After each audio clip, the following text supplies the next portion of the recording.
حضور نے فرمایا اپنی بیویوں کو وقت بھی دو۔ حضرت سلمان فارسی رضی اللہ تعالیٰ عنہ اور حضرت ابو درداء رضی اللہ تعالیٰ عنہ دونوں کا بھائی چارہ تھا۔ حضرت سلمان فارسی ان کے گھر میں رہتے تھے، آتے جاتے تھے، پردے کی آیتیں ابھی نازل نہیں ہوئی تھی۔ ایک دن آپ گھر تشریف لائے، کافی عرصے کے بعد حضرت سلمان فارسی آئے، چونکہ باغ میں رہنے لگے تھے تو آئے تو پوچھا اپنی بھابی جان سے، کہا کہ کدھر ہے ابو درداء؟ شام کا وقت تھا تو کہا تو وہ مسجد چلے گئے، اب تو سویرے ہی آئیں گے۔ تو کہا اچھا آج اس کا نماز کا ارادہ ہے؟ کہا آج نہیں، ان کا روز ہی نماز کا ارادہ ہوتا ہے، سارا دن روزہ رکھتے ہیں اور ساری رات نفل پڑھتے رہتے ہیں، روزانہ یہ کام کرتے ہیں۔ حضرت سلمان فارسی گئے اور جا کر کے حضرت ابو درداء رضی اللہ تعالیٰ عنہ سے کہا کہ یہ تو کیا کرتا ہے؟ تو اپنی بیوی کو وقت ہی نہیں دیتا، تو اس کا دکھ سوکھ ہی نہیں سنتا، تو اس کو سمجھنے کی کوشش ہی نہیں کرتا، تو اس کے پاس ہی نہیں بیٹھتا، تو اس کو وقت ہی نہیں دیتا۔ کہا حضور کیا مطلب؟ کہا میں نے سنا ہے تو ساری رات نفل پڑھتا ہے، سارا دن روزہ رکھتا ہے۔ تو کہنے لگے میں اللہ کو راضی کر رہا ہوں، میں خدا کو راضی کر رہا ہوں، اب میں نفل چھوڑ دوں، اب میں روزہ چھوڑ دوں، اب میں عبادات چھوڑ دوں؟ تو حضرت ابو درداء رضی اللہ تعالیٰ عنہ کے جواب میں جناب سلمان فارسی رضی اللہ تعالیٰ عنہ نے فرمایا کہ تو رسول پاک کے طریقے پہ عمل کر۔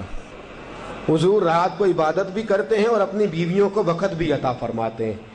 نبی کریم روزہ بھی رکھتے ہیں، افطار بھی کرتے ہیں، حضور ان کے ساتھ بیٹھتے بھی ہیں، کھاتے بھی ہیں، پیتے بھی ہیں، رسول کریم علیہ السلام ان کو وقت دیتے ہیں۔ حضرت ابو درداء کہنے لگے نہیں، میرے خیال میں تو عبادات بہتر ہے۔ کہا چل اٹھ، حضور کے پاس چلتے ہیں۔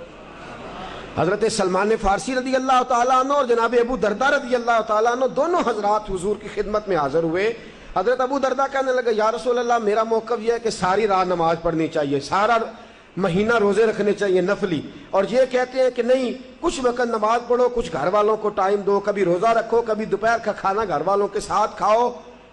اللہ کے رسول نے فرمایا ابو درداء تیرا موقف درست نہیں ہے، سلمان فارسی جو کہتا ہے وہ صحیح کہتا ہے، روزہ بھی رکھا کر، گھر والوں کے ساتھ کھانا بھی کھایا کر، رات کو عبادت بھی کیا کر، اپنے بال بچوں کو وقت بھی دیا کر۔ فرمایا غلو نہ کر عبادت میں، ان کو ٹائم دے، وقت دے، ان کے لیے ہم نے پریشرائز کیا ہے، گھر والوں کو پریشرائز، بڑا کام ہے میرے لیے، بڑی مصروفیت ہے، وہ جو پہاڑ ہے نا وہ کیٹو کی چوٹی وہ بس میں نے ہی گرانی ہے تو گرے گی، تو میں تو بڑا پار سے بڑا، اچھا 3 گھنٹے جا کے دوستوں کے ساتھ بیٹھ لیا، گپ شپ لگا لی، ٹیلی فون پہ 25 منٹ بات کر لی، لیکن گھر کے اندر داخل ہوتے ہی ڈکٹیٹر ہو گئے، بس پیچھے پیچھے ہٹ جاؤ، پیچھے پیچھے